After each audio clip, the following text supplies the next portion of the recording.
आज मैं आपको रेफ्रिजरेशन साइकिल समझाने वाला हूं। ठीक है, मतलब ये हुआ कि रेफ्रिजरेटर के अंदर जब कोई आप खाद्य पदार्थ या पेय पदार्थ रखते हैं तो वह लंबे समय तक सुरक्षित रहता है, ठंडा भी हो जाता है। ऐसा है, इसका पूरा स्पष्टीकरण आज मैं देने वाला हूं। कैसे फ्रिज अपने अंदर रखी हुई वस्तुओं को ठंडा कर देता है, टेम्परेचर को कम कर देता है,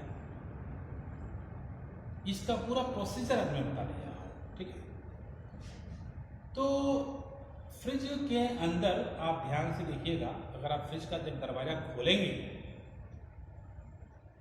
तो सबसे ऊपरी भाग पर आप देखेंगे एक बॉक्स टाइप स्ट्रक्चर होता है। इस स्ट्रक्चर को इवापोरेटर या फ्रीजर कहा जाता है। यही है, ये देखिए आप ध्यान से, ये जो है ये पूरा स्ट्रक्चर इवापोरेटर या फ्रीजर कहलाता है। इसको इवापोरेटर भी कह सकते हैं, फ्रीजर भी कह सकते हैं। आप ध्यान से देखिएगा, जब फ्रिज के अंदर ऊपरी भाग पर आप जब ढक्कन देखेंगे, उस ढक्कन के ऊपरी साइड पर ही लिखा होता है फ्रीजर। यह रेफ्रिजरेटर का यानी फ्रिज का सबसे महत्वपूर्ण भाग है। वैसे तो सारे डिवाइसेस ही इंपॉर्टेंट हैं, लेकिन यह इसलिए महत्वपूर्ण है कि समझ लीजिए कि यही मुख्य रूप से फ्रिज के अंदर रखी हुई वस्तु की ऊष्मा को अवशोषित करने का कार्य करता है। मतलब ये हुआ कि फ्रिज के अंदर आप जब भी कोई वस्तु रखते हैं, चाहे वह खाद्य पदार्थ हुआ या पेय पदार्थ हुआ, तो उसकी ऊष्मा यह इवापोरेटर अवशोषित कर लेता है। कैसे अवशोषित करता है, अब उसी को मैं समझाने जा रहा हूं।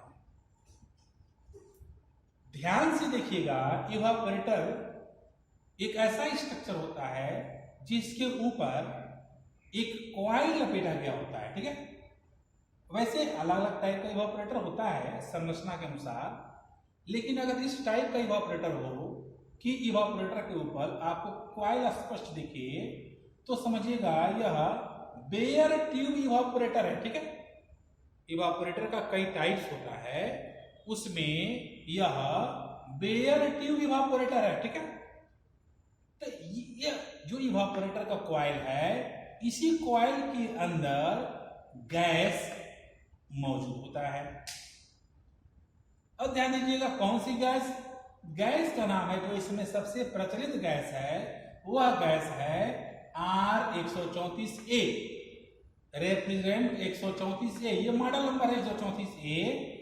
पहले R12 भी यूज होता था, अभी भी कहीं कहीं R12, R114, R134a, अलग अलग टाइप का गैस यूज किया जाता है। गैस की दो अवस्थाएं होती है, ध्यान दीजिएगा। एक गैस होता है लिक्विड फॉर्म में यानी कि द्रव रूप में, और एक गैस होता है वेपर फॉर्म में यानी वाष्प रूप में। ठीक है, द्रव मतलब ये हुआ कि पानी के जैसा, और वाष्प का मतलब ये हुआ कि जैसे यहां पर वाष्प का मतलब ये हो जाएगा, इसके अंदर वाष्प का मतलब ये हो जाएगा जैसे बर्फ में से जो भाप निकलता है, तो वही वाष्प समझ लीजिए। अब ध्यान दीजिएगा, जब आप फ्रिज चालू कर देते हैं, रेफ्रिजरेशन साइकिल शुरू होने लगता है, तो ये गैस जो है यहां से लिक्विड वाली गैस यहां से आती है। ठीक है, अभी कैसे क्यों लिक्विड वाली गैस आ रही है, अभी हम इसको समझाने वाले हैं। ये लिक्विड वाला गैस यानी लिक्विड रेफ्रिजरेंट ये आने लगता है, द्रव रूपी गैस है। यह गैस इतना कारगर गैस है, इतना बढ़िया गैस है कि यह गैस क्या करता है, चूंकि कॉइल के अंदर गैस है, तो कॉइल के बाहरी सतह से यह कॉइल, ध्यान दीजिएगा, किसका बना होता है? एल्युमिनियम का। एल्युमिनियम ऊष्मा का शोषक होता है और गैस भी ऊष्मा का शोषक होता है। तो दोनों मिलकर के, यानी कि यह जो लिक्विड गैस है और इवापोरेटर कॉइल, ये दोनों मिलकर के जो फ्रिज के अंदर जहां कहीं भी वस्तु आपने रखा हुआ है, उसकी ऊष्मा को यह अवशोषित करने लगते हैं। तो इस प्रकार यह R134a जो लिक्विड फॉर्म में है यह उबलने लगता है।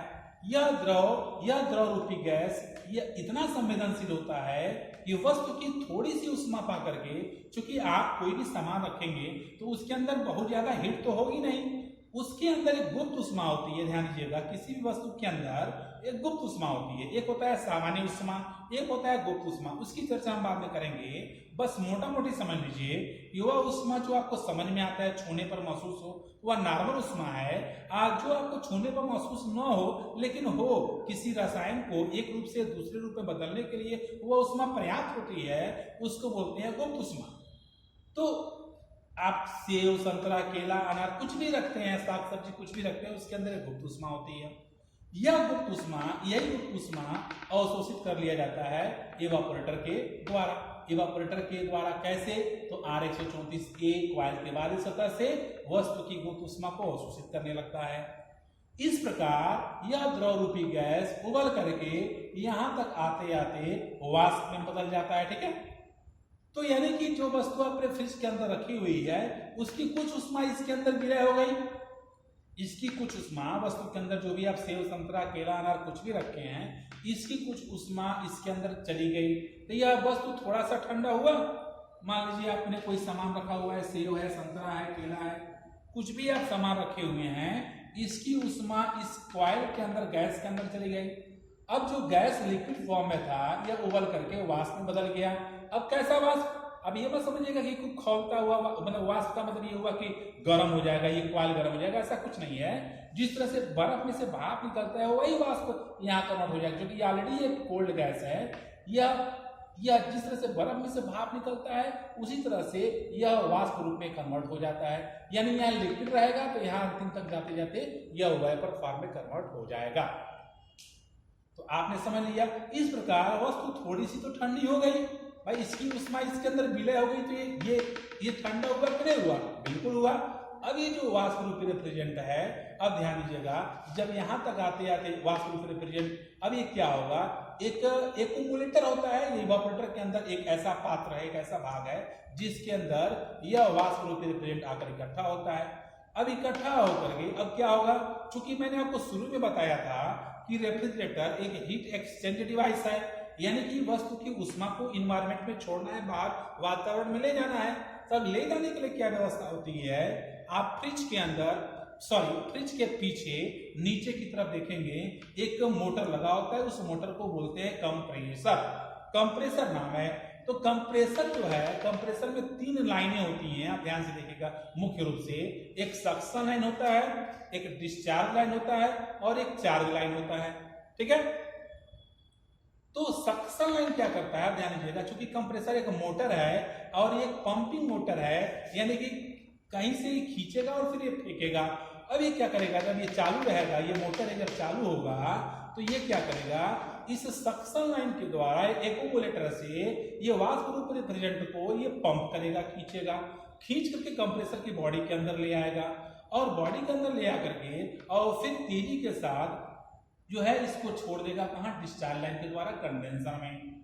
अब ध्यान दीजिएगा, जिस समय यह सक्शन हो रहा है उस समय वाष्प रूप रेफ्रिजरेंट का जो प्रेशर होता है वह 0 kg होता है, मतलब 0 प्रेशर होता है, और टेम्परेचर होगा 20। यानी जब आप इसको टच करेंगे तो आपको हल्का सा, मतलब उतना जो है गर्म नहीं महसूस होगा, ठंडा महसूस होगा। यानी जब इसको टच करेंगे तो आपको ये ठंडा महसूस होगा, क्योंकि इसका टेम्परेचर 20 डिग्री सेल्सियस होता है। आम आदमी का टेम्परेचर 37 डिग्री सेल्सियस होता है और इसका ये टेम्परेचर 20 डिग्री सेल्सियस है। जब आप इसको टच करेंगे इस लाइन को तो आपको जो है ठंडे का अनुमान होगा, ठंडा लगेगा, ठंडा समझ में आएगा। ठीक है, अब ये जो कि कंप्रेसर के अंदर घर्षण होता है और दबाव के साथ गैस को यहाँ से फेंका जाएगा, तो यहाँ पर जो है प्रेशर बढ़ जाएगा। यहाँ पर प्रेशर होगा 80 किलोग्राम प्रति स्क्वायर सेंटीमीटर। ठीक है, और यहाँ पर टेम्परेचर भी हाई हो जाएगा। क्यों हाई होगा?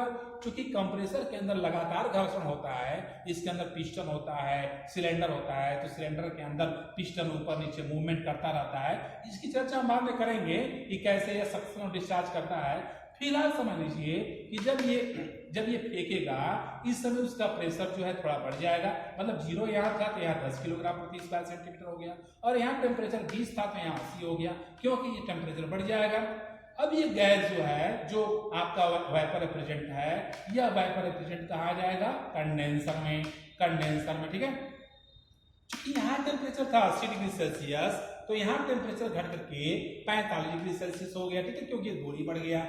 और इसके अंदर ये जो वाइपर रेफ्रिजरेंट है, वाइपर रेफ्रिजरेंट की जो उष्मा होगी, मतलब कंडेंसर क्या करेगा, इस उष्मा को बाहर छोड़ देगा। कंडेंसर का काम ही है, कंडेंसेशन करना, यानी कि वाष्प रूप रेफ्रिजरेंट को द्रव रूपी रेफ्रिजरेंट में बदलने का काम करेगा। ये बाहरी वातावरण में रहता है, फ्रिज के पीछे होता है, आप देखे होंगे एक पाइप नुमा स्ट्रक्चर होता है, जैसे जाली बना होता है, हम जाली यहाँ नहीं बनाए हैं। फिलहाल समझ लीजिए, जब इसके अंदर वाइपर रेफ्रिजरेंट जाएगा तो इस वाइपर रेफ्रिजरेंट की उष्मा बाहर वातावरण में छोड़ दी जाएगी, यानी कि हीट का रेडिएशन हो जाएगा। और जब हीट का रेडिएशन हो जाएगा, ठीक है, हीट का रेडिएशन हो जाएगा तो ये वाष्प रूप रेफ्रिजरेंट यहाँ वाइपर रेफ्रिजरेंट रहेगा, यहाँ तक आते आते लिक्विड में कन्वर्ट हो जाएगा, और उस समय इसका टेम्परेचर भी घट करके 80 से 45 से 40 डिग्री सेल्सियस हो जाएगा। और यहाँ पर देखिएगा, यहाँ पर एक डिवाइस लगा होता है, इस डिवाइस का नाम है ड्रायर फिल्टर। ड्रायर बोलते हैं इसको, ड्रायर या फिल्टर बोलते हैं, ड्रायर फिल्टर बोलते हैं। ये क्या करेगा, ये ड्रायर फिल्टर इस गैस की अशुद्धियों को छानेगा और गैस की नमी को अवशोषित करेगा, ठीक है। तो ये गैस की अशुद्धियों को छानेगा, गैस की नमी को अवशोषित करेगा, और यहाँ से ड्रायर फिल्टर के द्वारा यह गैस जो है पतले पाइप के द्वारा, जिसको कैपिलरी ट्यूब बोलते हैं, इसको कैपिलरी ट्यूब कहा जाता है। ये कैपिलरी ट्यूब है, ध्यान दीजिएगा, जिसको थ्रोटलिंग डिवाइस कहा जाता है, एक्सपेंशन वाल्व कहा जाता है। इस कैपिलरी ट्यूब के द्वारा यह गैस उचित मात्रा में, जितनी इसकी जरूरत होगी उतनी मात्रा में यह वाइपर रेफ्रिजरेंट आपका इवापोरेटर में पास कर देगा, ठीक है। सामान कम रखेंगे तो यहाँ ऑटोमेटिक सिस्टम ऐसा बना होता है कि थोड़ा थोड़ा गैस पास होगा, ज्यादा सामान रखेंगे तो ज्यादा गैस पास होगा। इस प्रकार आपने देखा, पुनः यहाँ पर लिक्विड रेफ्रिजरेंट आ गया, ठीक है। फिर वही प्रक्रिया जो अभी मैं आपको समझाया था वही दोबारा होगा, यानी कि पुनः वस्तु की उष्मा को यह अवशोषित करेगा, या लिक्विड फॉर्म पुनः वाइपर में कन्वर्ट होगा, फिर इक्विलिब्रियम में इकट्ठा होगा, फिर कंप्रेसर में जाएगा, कंप्रेसर से कंडेंसर में जाएगा, कंडेंसर से फिल्टर में जाएगा, और इस तरह से कैपिलरी से होते हुए पुनः इवापोरेटर में पहुंच जाएगा। यह क्रिया बार बार होने से आप देख रहे हैं कि वस्तु की, ये जो फ्रिज के अंदर आपको सामान रखेंगे तो इसकी उष्मा धीरे धीरे खींचती जाएगी, और इसकी उष्मा इसके अंदर विलय होता जाएगा, और एक समय ऐसा आएगा कि यह वस्तु ज्यादा ही ठंडा हो जाएगा। एक बात और ध्यान दीजिएगा, इसके अंदर जो प्रेशर होगा वह 0 होगा, लेकिन टेम्परेचर -30 हो जाएगा, ठीक है। गैस हल्का जाएगा और टेम्परेचर ऑटोमेटिक इसका डाउन हो जाएगा। इसके अंदर फैलने की वजह से गैस का जब एक्सपांस होगा, गैस जब एक्सपांड करेगा तो इसका टेम्परेचर बिल्कुल कम हो जाएगा, फिर ये वस्तु की उष्मा को अवशोषित करने लगेगा। चूंकि इसकी बनावट ही ऐसी होती है कि इसके अंदर ऑटोमेटिक जो है जो टेम्परेचर है बिल्कुल कम हो जाता है, और जो है गैस की वजह से भी टेम्परेचर कम हो जाता है, गैस के फैलने की वजह से टेम्परेचर कम हो जाता है, और इस प्रकार ये वस्तु की उष्मा को पुनः अवशोषित करने लगता है। तो इसी को बोलते हैं रेफ्रिजरेशन साइकिल या रेफ्रिजरेशन का सिद्धांत, ठीक है। तो मुझे लग रहा है आपको समझ में आ गया होगा, ठीक है। ध्यान दीजिएगा, यहाँ पर मैंने लिखा है हीट एब्जॉर्प्शन, यानी कि हीट एब्जॉर्प्शन का मतलब ये हुआ कि ये वस्तु की उष्मा को अवशोषित कर रहा है, ठीक है। और यहाँ मैंने लिखा हीट रेडिएशन, यानी कि हीट ये जो है इसके अंदर जो कॉइल के अंदर रेफ्रिजरेंट जो वाष्प रूपी है उसकी उष्मा जो है यह बाहर निकल जा रही है, यानी यहाँ हीट का रेडिएशन ये कर रहा है और ये हीट का एब्जॉर्प्शन कर रहा है, और ये गैस का पंपिंग कर रहा है। तो तीनों का फंक्शन आपको समझ में आ गया होगा। इवापोरेटर क्या करता है, हीट का एब्जॉर्प्शन करता है। कंप्रेसर क्या करता है, गैस को पंप करके और जो है इवापोरेटर से कंडेंसर में भेजता है। और ये कंडेंसर क्या करता है, तो हीट का रेडिएशन करता है, यानी इसकी उष्मा एनवायरनमेंट में, वातावरण में छोड़ता है। तो मुझे आशा है कि आपको समझ में आ गया होगा, ठीक है। ओके, धन्यवाद।